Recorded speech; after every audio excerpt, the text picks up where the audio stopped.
Visit India's first underwater tunnel aquarium at VGP Marine Kingdom, Chennai.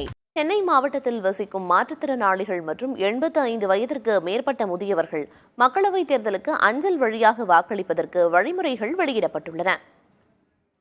இதுகுறித்து மாவட்ட தேர்தல் அலுவலரும் சென்னை மாநகராட்சி ஆணையருமான ராதாகிருஷ்ணன் வெளியிட்ட அறிக்கையில், சென்னையில் 3 மக்களவை தொகுதிகளில் உள்ள மாற்றுத்திறனாளி வாக்காளர்கள் மற்றும் 85 வயதிற்கு மேற்பட்ட வாக்காளர்கள் வாக்குச்சாவடிகளுக்கு சென்று வாக்களிப்பதில் ஏற்படும் சிரமங்களை தவிர்க்கும் பொருட்டு அஞ்சல் வழியாக வாக்களிக்க ஏற்பாடுகள் செய்யப்பட்டுள்ளதாக தெரிவிக்கப்பட்டுள்ளது.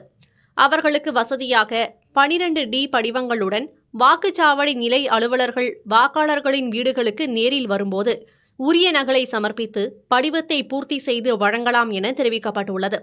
வரும் மார்ச் 25ஆம் தேதிக்குள் வாக்குச்சாவடி நிலை அலுவலர்கள் மூலமாகவோ சென்னை மக்களவை தொகுதிகளுக்குரிய தேர்தல் நடத்தும் அலுவலர் அலுவலகத்திலோ உதவி தேர்தல் நடத்தும் அலுவலர் அலுவலகத்திலோ சென்று படிவத்தை பூர்த்தி செய்து வழங்க வேண்டும் என்று அறிவுறுத்தப்பட்டுள்ளது.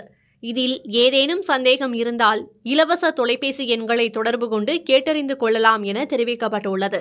Visit India's first underwater tunnel aquarium at VGP Marine Kingdom, Chennai.